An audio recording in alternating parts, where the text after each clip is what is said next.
1966. Mire, si usted es de Peñarol, yo sé qué día, qué horas, y usted seguramente va a recordar en dónde estaba. Pero no entiende mucho lo que yo le estoy diciendo, ¿no? Bueno, espéreme un ratito nada más, un pequeño cortecito, y después, gracias a dos periodistas que tengo aquí en el living de nuestra casa, que por primera vez vienen a mi programa. Qué cosa increíble, porque poca gente en Montevideo puede decir que por primera vez viene a un programa mío. Ya van a saber y van a poder despejar esa duda. Y si usted es hincha de otro equipo, quédese porque igual va a aprender muchas cosas. Porque siempre en Peñarol se aprendían muchas cosas. No sé si es en la actualidad que ocurre ese fenómeno, más vale que no. En algunos casos más vale que no aprendamos nada, ¿no? Pero ojalá que podamos seguir aprendiendo. Cómo nuestros jugadores, a pesar de los pesares, siguen aprendiendo y siguen siendo llamados del exterior para allí demostrar que saben hacer las cosas muy bien. Tal el caso de un jugador que hace apenas poquitos días fue adquirido nada menos que por el Barcelona. Cortamos unos minutitos, pero mire, así de chiquita la tanda, ni se mueva, yo me siento en este living y ya le digo de qué vamos a hablar concretamente.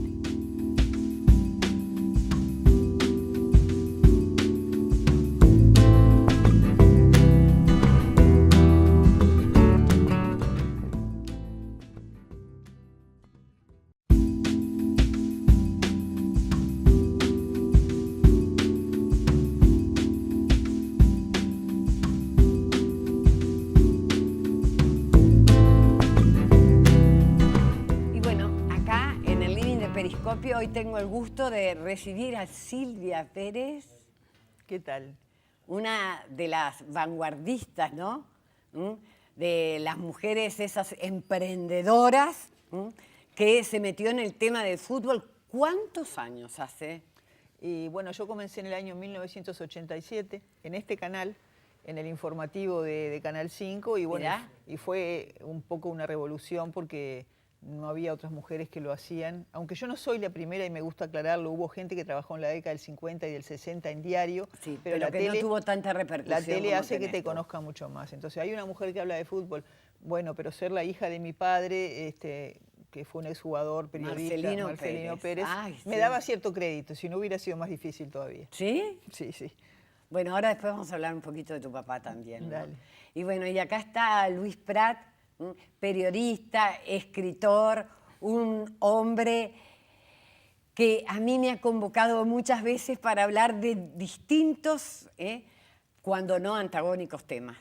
Y te agradezco mucho, me envió este libro que ustedes están viendo seguramente y que tiene que ver con eso que prácticamente fue como una gesta heroica, ¿no? Por lo menos para mí significó eso, ¿no? Cine prácticamente, me parece, ¿no?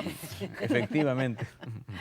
Bueno, ambos trabajan en el diario El País, pero además, bueno, no solo trabajaron para este libro juntos, sino que ya están proyectando otro, de un color totalmente diferente. Sí, sí. Sí, el libro se trata, como tú lo habías dicho, de la campaña de Peñarol de 1966. Y ahora estamos preparando uno sobre la campaña nacional de 1971. 1971. Cuando también salió campeón de América del también. Mundo. El tema es que ahora... Eso no lo tenés tan claro, no, me parece. No, pero sí tengo más claro cuando salió campeón del mundo jugando en Japón, nacional. Eso fue más reciente, sí. Eso claro, fue en el 88, ¿no? Sí, sí. El tema es que ahora los libros sobre fútbol y deportes son más comunes, pero en aquella época no. Entonces encontramos que hubo muchas hazañas, muchos grandes triunfos que no fueron debidamente recordados en el papel, digamos, en el papel de un libro. Claro. Y tampoco hay muchas imágenes, porque la televisión no era lo que es hoy.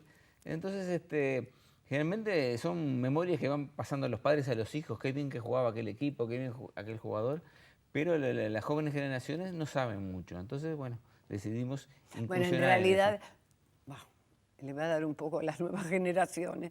Nosotros sabíamos mucho de anteriores generaciones, porque los papás en las casas nos hablaban de esas cosas. Pero hoy parece que, bueno, el diálogo no está tan fluido, ¿no? Por distintas razones, porque ambos tienen que salir a trabajar, no disponen de tiempo, porque los ritmos son otros, porque los chicos manejan a veces el tiempo a su manera y a su criterio, y no hay tanto diálogo. Entonces es bueno recordar, ¿no? Porque, bueno, quienes no tienen memoria sí pasan, ¿no? Las cosas también, las cosas que ignoramos, buenas, malas, las que se pueden repetir y bueno, y las cosas que pueden suceder, ¿no? Como estamos viendo, y no quiero desviar el tema de la conversación, pero si no decía esto me quedaba atragantada. ¿Sabes que tuve la ocasión de conocer a tu papá, Silvia, en Buenos Aires en el año 77? Yo fui a ver la obra Ecus. Aquella obra que fue un... ¿no? Sí, imagínate, con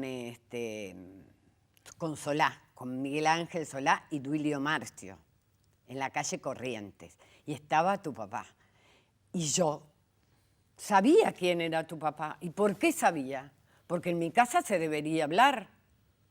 Porque la televisión, cuando él jugaba, la televisión casi que no existía. No, obvio, pero él fue durante muchos años, por ejemplo, lo que hace Kessman hoy en Canal 12, que es presentar el deporte, lo hizo mi papá en Canal 12 muchos años, o sea, seguramente lo conocías de ahí. ¿Sí? Sí, seguramente lo conocías bueno, también pero para mí era como una gloria. Y llegué, me acuerdo, a la casa de mis tías, que estaban mi madre y mi hermana. Y, ¿a qué no saben quién estaba en el teatro? Estaba Marcelino Pérez. Y ahí me contó mi mamá, y con esto no voy a crear ningún conflicto, dice, ay, porque fue, mirá la palabra, si será de antes, fue dragón de mi hermana Rima. Y digo, ¿cómo que fue dragón? ¿Qué era ser dragón? Que se miraban en la parada o en el ómnibus, en algún momento, algún día, capaz que 3, 4 veces y nada más. Y nada más, porque creo que de joven vivía cerca de donde ellos vivían. Pero bueno, esa ya es otra historia. Pero te la quería contar. Bueno, además ser jugador de fútbol en aquella época y ahora también... siempre te da una popularidad increíble. Claro, y además mi papá era rubio, alto, lindo, queda feo que yo lo diga, pero es verdad. No, pero por supuesto, Bueno, entonces surge la idea a partir de que ustedes, tienen en conciencia que puede haber pasado para estas nuevas generaciones o tal vez para las otras generaciones que lo recuerdan. Algunos lo recuerdan y otros lo conocen. Y que les faltan algunos detalles. Entonces, contémosle a los que no saben y a los que sí recuerdan, refresquémosle la memoria. ¿Por qué fue tan hazañosa esa campaña de Peñarol que lo lleva a ganar primero la Libertadores y luego en España? Intercontinental, sí. La Intercontinental. Sí, fue una gran campaña ante rivales muy difíciles, pero tuvo el elemento distintivo fue que el partido decisivo de la Libertadores fue perdiendo 2-0 ante River Argentino en Santiago. Y en aquel momento creo que muy pocos equipos habían conseguido dar vuelta así una final como ocurrió entonces. En el segundo tiempo Peñarol empató, fueron a la larga y Peñarol hizo 2 goles más hasta ganar por 4-2. ¡Ay, pero lo estás contando como frío! A ver, Silvia, ponele un poco de picante. Yo primero lo que quiero aclarar es que el libro es de Luis. O sea, yo lo que hice, mi colaboración en el libro fue hacer la entrevista al capitán de aquel equipo, que era ni más ni menos que Tito Goncalves. Nada menos. O sea, que yo, como le digo a Luis, yo fui la que más disfruté en este libro porque estuve muchas horas con Tito, que era un hombre que lamentablemente ya no está entre nosotros, pero era un hombre, un crack de la vida y un ser entrañable y querible. Y bueno, esa fue mi colaboración en el libro. Luis hace otro tipo de cosas, investiga la historia, yo creo que está más adentro de la Biblioteca Nacional que en su propia casa, pero... Bueno, en realidad, al leer cosas como las que el Tito le contó a Silvia, uno entiende mejor por qué ocurrió esas cosas, ¿no? Por qué ganaban tantos campeonatos, por qué un partido que muchos considerarían perdido lo llevaron a dar vuelta, por qué impresionaban tanto a los rivales. Es una historia muy interesante. Y porque además era contra los argentinos, que no era lo mismo que fuera contra los brasileños. En realidad fueron finales muy peleadas, no solo dentro de la cancha, hubo también muchas cosas aparte que el propio Goncalves le contó a Silvia, ¿no? A ver, ¿qué te contó, No, Silvia? claro, cuando ellos llegan a jugar en Buenos Aires, Sí. River no le manda el ómnibus que tenía que ir a esperar a la bañadera, como se decía en aquella época, Sí. a esperar a los jugadores. ¿Y ahora cómo se dice? El ómnibus. Sí, el ómnibus. Ah, Y los sí. jugadores no tenían cómo llegar al estadio. Entonces pararon taxis, pararon a autos que pasaban y le pidieron a la gente que los llevara hasta el estadio. Esa fue la forma en que el plantel de Peñarol llegó al estadio. Y llegó un momento que tuvieron que correr unas cuantas cuadras para llegar al estadio a jugar un partido de final del Libertadores, ¿no? Corriendo, y la gente que los veía correr con sus bolsos porque además en aquella época cada uno iba con su bolsito, no es como ahora que el utilero te lleva todo. Y la gente les pegaba, ellos iban corriendo, la gente, los hinchas de River les pegaban, o sea, todo ese tipo de cosas. Y después, cuando fueron al hotel después del partido, estaban los hinchas de River, se armó una batabola, Ay, se sí, pelearon por las Dios, que piñas. fue espantoso. O sea, una cantidad de cosas que hoy, por ejemplo, uno no puede creer que puedan haber pasado, ¿no? Sí, además parece que estuviéramos hablando de los principios del siglo prácticamente, ¿no? Eran otras Porque que Copas no nos fueran a Libertadores, buscar, yo por lo menos lo asocio con las grandes gestas que fueron en Europa cuando iban pobres en los barcos, ¿no? ¿Eh? Sí, eran otras Copas Libertadores en que se usaba todo ese tipo de artimaña para perjudicar al rival, ¿no? Sí, no, estaba más tolerado, entre comillas, ¿no? Hoy En no- cada hoy no se país permite nada era de muy eso. difícil jugar como visitante, no solo por el nivel de los rivales, sino porque bueno, las cosas que tiraban los hinchas, la presión que ejercían sobre los árbitros, todo tipo de cosas extradeportivas que al final terminaban convirtiendo los triunfos en grandes hazañas. Claro, Como porque ese ese Increíble, tipo de ¿no? cosas hace que se le dé mucho más valor al triunfo Claro. después de Peñarol, que termina siendo campeón del mundo, ¿no? Claro, pero bueno, todavía no es campeón del mundo. No, todavía no. Tenemos que contar. Viene la revancha de esa final. Claro, bueno, Peñarol consigue la Copa Libertadores Sí. del 66, que era la tercera en 6 años. Qué bárbaro. Y en los años que no fue campeón, casi Anduvo todo llegó peleando. anduvo peleando, ¿no? Para marcar lo que era un equipo poderoso, ¿no? O sea, Y también lo era Nacional en también aquel lo era momento. Nacional. Sí, Lo que pasa es que claro. Nacional jugó finales, pero no las ganó. esa fue la diferencia, ¿no? Digamos, tenía un equipo poderoso, Pequeña pero Peñarol diferencia, pero tenía un equipo diferencia. excepcional, digamos, ¿no? Y bueno, ¿cuáles eran los 11 de Peñarol? Sí. No, te contaba lo de Madrid, faltaba contar lo de Madrid. Y la final del mundo, la final Sí. de la Copa Intercontinental, fue con Real Madrid, que Sí. le había ganado Peñarol la primera final Sí. intercontinental en 1960. Pero las cosas habían cambiado mucho y Peñarol ya era más poderoso todavía que Real Madrid, le ganó Montevideo y en Madrid, los dos partidos, con 3 goles de Spencer y 1 de Rocha, sumados las dos. Pero decir, nombrar a esas figuras. Y el equipo de Peñarol, bueno, lo podemos recordar ahora. Y Prácticamente claro, todos por eso los eran invité. figuras. Mazurkiewicz en el arco, considerado por muchos el mejor arquero uruguayo de todos los tiempos. Después. Sí, bueno, pero que debuta ahí. Era muy joven. Era muy todavía. jovencito. Pero, claro, pero que, digamos, que debuta como titular justamente en la ese Copa partido. No, en, debutó un año la, antes. en la Contra el anterior. contra el Santos de Pelé, nada más. Nada menos.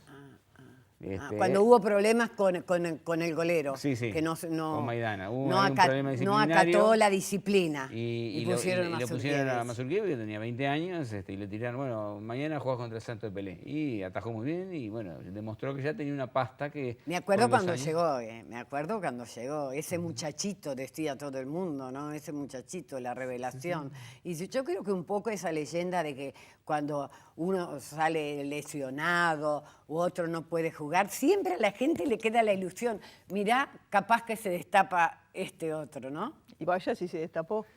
Bueno, siempre que aparece un arquero con condiciones, con poca edad, 20, 18, 19 años, todos piensan, puede ser otro Mazurkiewicz, Sí. pero hasta ahora no ha aparecido otro Mazurkiewicz.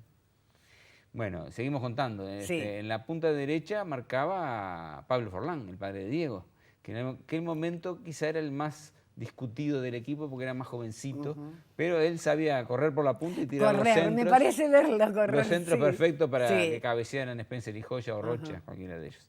En la otra punta estaba Omar Caetano, que era un jugador serio, buen marcador, no brillaba, pero nunca defraudaba. Y en esa Libertadores, por lo que estuve leyendo, en todos los partidos anuló al puntero rival. Bueno, en la saga estaba el paraguayo Lescano, que era titular en la selección paraguaya, y Nelson Díaz, que quizá de todos fuera el jugador con menos renombre. El ¿no? menos conocido, capaz. El menos conocido, ¿no? Después en el medio estaba, bueno, el capitán, el Tito Goncalves, que era la figura. Genio y figura. Genio y figura, de un vozarrón Y una y presencia. una presencia muy grande, y él mandaba sobre los compañeros e impresionaba a los rivales. Además, es increíble. Un verdadero capitán. Es una presencia que mantuvo hasta sus últimos días, a pesar de tener 80 y pico de años, ¿no? Él estuvo con nosotros en la presentación del libro y era un hombre que te impactaba desde todo punto de vista. Sí, yo tuve la oportunidad de participar de una competencia que se llamaba la Carrera de los Famosos. No sé si te acordás. En ¿Se la acuerdan, mañana del no? diario. Sí. Organizado por el Diario y la Mañana con Germán Araujo y la 30, que recorríamos desde aquí a Rivera y Rivera Montevideo. Venían algunas figuras argentinas y bueno, y figuras tales como Tito Goncalves. Así que te tocó Y ahí lo compartir la conocí. carrera. Ahí lo conocí, compartir la carrera con él. Está sí. bien.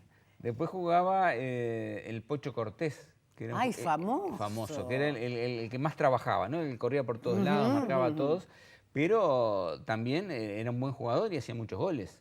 Le hizo un gol a Nacional en la semifinal de esa misma Libertadores. Después el cerebro del equipo era Pedro Rocha, que era un jugador completo, como ahora tampoco hay jugadores como él, ¿no? Que marcaba, corría, jugaba, cabeceaba. En la final contra River hizo un gol de cabeza con comba, cabeceó y la pelota parecía que iba afuera, dobló y se metió. Yo nunca más lo vi eso. Y remataba. Eso, ¿eran genialidades o eran casualidades? No, era la reunión de grandes cracks, digamos. No digo De que grandes 11, figuras. No digo que los grandes 11 figuras. fueran cracks, pero había 6, 7, 8 Sí. jugadores de un nivel superlativo. Claro. Claro, de repente, yo creo que Julián te preguntaba por ese tipo de gol. Ah, de ese tipo de Copa. gol. De Ah, yo creo repente, o sea, obviamente está la calidad del jugador, pero Sí. también son esos goles, capaz que se hace una vez y difícil Capaz que no le sale repetirlo. mal, pero es el gol del famoso relato de Solé, el partido ganado de los machos, seguramente, Sí, claro. que está escrito en las paredes del Estadio Campeón del Siglo, como si fuera un poema épico, ¿no? Tan peñarolense que yo soy y como tantos otros peñarolenses no conozco. Bueno, el vas a tener nuevo que ir, estadio. Julia. Bueno. No conozco el nuevo Vas a estadio tener que ir todavía. porque vale Bueno, la pena, es maravilloso. Sí, eso dicen, lo he visto, pero bueno, por distintos problemas, también por los problemas que se suceden en el fútbol, Y he después, perdido la sí, oportunidad. en el ataque estaban Julio César Abadí, que ya era veterano, pero El Pardo Abadí. sí, que jugaba por la punta, pero se retrasaba para armar juego. Un hombre muy inteligente. Muy inteligente dentro y fuera de la Sí. cancha, y colaboraba con la defensa también si era necesaria. Y adelante los dos negros, como siempre decían, el ecuatoriano Spencer y el peruano Joya, ¿no? Que es bueno resaltar, Luis, perdona, que en ese momento Uruguay era fuerte económicamente porque traía a jugadores, o sea, Claro. Podía trajo a- traer a lo mejor de cada país. Claro, sudamericano, ¿no? claro. Cosa que Que hoy hoy- por hoy no sucede. Cuando traen cuando- a alguien, dicen, ay, ¿quién ¿por qué será? vi- ¿Por por- qué viene? Claro, ¿No? claro. Ujú. Ecuador, Spencer seguramente fue el mejor jugador ecuatoriano de todos los tiempos. Sí. Y entonces ahí estamos sumando el mejor golero con Mazurkiewicz, un capitán como no hubo otros con Goncalves, el mejor ecuatoriano de todos los tiempos, Rocha, que habrá sido uno de los mejores jugadores uruguayos también en la historia, Joya, uno de los mejores peruanos de la historia, y también, si era necesario, estaba Lito Silva, ¿te acordás? El Lito ¿no? Silva, decía El la Lito gente, Silva, ¿no? un delantero de gran Sí, calidad y claro. muy certero. Entonces, como para no ganar, sí eran todos figuras, ¿no? Fíjate que Bueno, Spencer sigue siendo hasta el día de hoy el goleador histórico de la Copa Libertadores. Mirá, Nadie lo pudo igualar. dime una cosa, Silvia. ¿Y cómo te explicó Goncalves eso que pasa en el entretiempo de que van perdiendo 2-0? ¿Qué es lo que pasa en los vestuarios? ¿Quién es el que habla? ¿Cuál es el que arenga? ¿Qué cosas se dicen? Bien. ¿Cuáles son las fibras que les tocaron para que se pudiera revertir ese resultado? Yo creo que a ese equipo no había mucha fibra que tocarle porque ya era parte de su espíritu. Pero bueno, ahí está la labor del técnico también, ¿no? Sí, La sí. importancia que tuvo el técnico, que tuvo el profe también. Sí, estaba hablando de Máspoli y Langlade, Sí. ¿no? En el entretiempo, según dijo el Tito, bueno, era este partido podemos revertirlo, hay que hacer un gol, Y bueno, el gol llegó y Peñarol lo pudo dar vuelta. Lo curioso es que si hubiera empatado, Peñarol Sí. también era campeón, por diferencia de goles, pero ganó el partido. Que no es lo mismo. Que no es lo mismo. No ¿no? es, que No es va, lo mismo. no es lo mismo, ¿no? Y a partir de ese momento, bueno, Montevideo se pintó de amarillo y negro, ¿no? Y en una de esas caravanas Sí, sí. a las que yo creo que, salvo lo de la selección en Sudáfrica, hacía muchos años que no estábamos acostumbrados, ¿no? Bueno, el libro tiene, vos lo sabés bien, Sí. una parte en la cual hinchas de Peñarol famosos recuerdan cómo vivieron, sobre todo Esa esa gesta. final. Y entonces, bueno, cada uno en su lugar lo escuchó por la radio, porque no lo pasaron por televisión. Claro. Y cada uno aporta anécdotas muy jugosas sobre cómo se sintió el partido, porque bueno, era una cosa que parecía perdida y que después se dio vuelta. Bueno, en el caso tuyo recordarás bien cómo fue, ¿no? Bueno, sí, pero yo no los voy a contar porque la niña la que volvía cuestión a su casa y... sí, del liceo, pero yo no se los voy a contar porque el propósito de este encuentro no solamente era tenerlos a ellos acá en este living, que nos hagan una anécdota, que nos hagan otra, sino que promover que la gente compre este libro. Si usted tiene un conocido que es de Peñarol, mire, el mejor regalo, pero no lo piense dos veces, regálele este libro. Y si usted es de Peñarol y me está viendo, lo tiene que comprar, porque, bueno, porque ya está en todas las librerías y antes de que salga el libro del otro club, Todavía falta un poquito. todavía falta. ¿Para cuándo será? Y bueno, depende de muchas cosas, del trabajo de todos los días sobre todo, ¿no? ¿Qué fue el relato, la anécdota de los que participaron, y ya termino, de los que participaron en el libro que te llegó más hondo? Fue la de Eleuterio Fernández Huidobro. En realidad fue la más graciosa, digamos, ¿no? Porque él trabajaba en un banco, sí, la cuento, ¿Sí? Él trabajaba en un banco en la avenida 8 de octubre, Ya me un acuerdo. banco que tenía mucha actividad siempre. Sí. Y el gerente, que parece que en la época que los gerentes de banco eran figuras Sí, muy sí, por de gran encima, jerarquía, de gran jerarquía, respeto. les dijo que podían escuchar la radio muy disimuladamente, sin hacer ninguna manifestación ni comentario. Entonces, bueno, empezaron escuchando con la radio, las escondían en el cajón. En el cajón de cada escritorio, y lo que les empezó a resultar raro es que no llegó ningún cliente. Una Todo sucursal el que mundo tenía estaba en gran su casa movimiento. Escuchando o en la su radio. trabajo escuchando la radio. En el momento en que la radio estaba en la casa, En no el había que momento no la que- llevaba sí, como sí. ahora. Claro, Entonces, de repente... alguna espica, sí. Obvio. Sí. De repente ese silencio se quebró con un grito de Peñarol y de gol, que era el propio gerente que apareció con la camisa toda desabrochada, la corbata para el costado, gritando por Peñarol. Así que él mismo quebró Él mismo rompió rompió su la regla, regla ¿no? que habían puesto. Sí, sí. Qué increíble. Entonces, ¿Y a vos resultó muy cuál bien. fue lo que te contó? Y ahora sí que esto es lo último. ¿Qué fue lo que Tito Goncalves te contó que te movilizó más, Silvia? Bueno, muchas cosas, ¿no? Muchas cosas, pero bueno, creo que esa historia de un hincha que le toca el timbre en la mañana de la Nochebuena en su casa y le pide que vaya con él a su casa. Y el Tito va.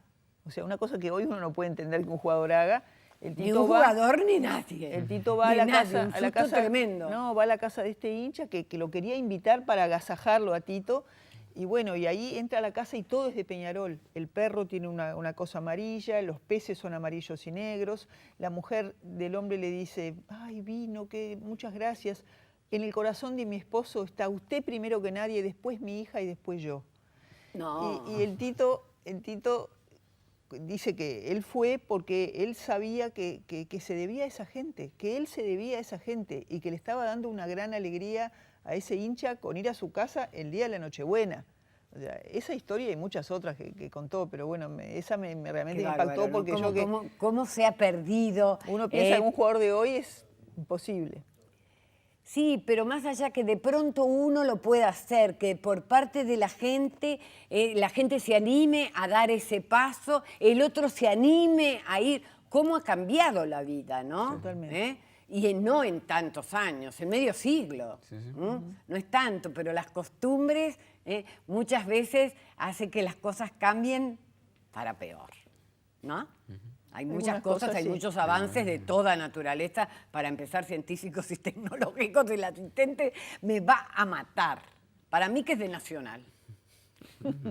porque no quiere escuchar nada más. Y ustedes se mueren de curiosidad por saber mucho más. Bueno, entonces no tienen más que ir a las librerías y comprar este libro, que además viene con algunas fotos. Claro, no viene con video, sí, no había en esa época. Es lo mismo que en la época que jugaba el papá de Silvia. No, Pero no, está no bueno hay ver video. esas fotos de esos tiempos, está lindo. Hay fotos que son poco conocidas que hemos encontrado. Ah, ¿también eso? Bueno, entonces esa es mi recomendación. Y ellos son los autores. Autores que seguramente van a volver dentro de un tiempito, ¿no? Para contarnos alguna otra historia y presentarnos otro libro para quedar bien con Dios y con el diablo. Así son los que se dedican al Nosotros no lo vemos deporte. así, pero bueno, lo dijiste vos. No, esto se los digo graciosamente, ¿no? Luis Prat, Silvia... Me olvidé del Pérez, apellido. más fácil, Silvia Pérez. Pérez. Pero viste, cuando a uno se le hace un bache, es porque se le hace el bache. Debe ser el apellido más común de todos. Que tengan ustedes una buena semana, que les haya gustado el programa, que compren el libro. Hasta dentro de 7 días.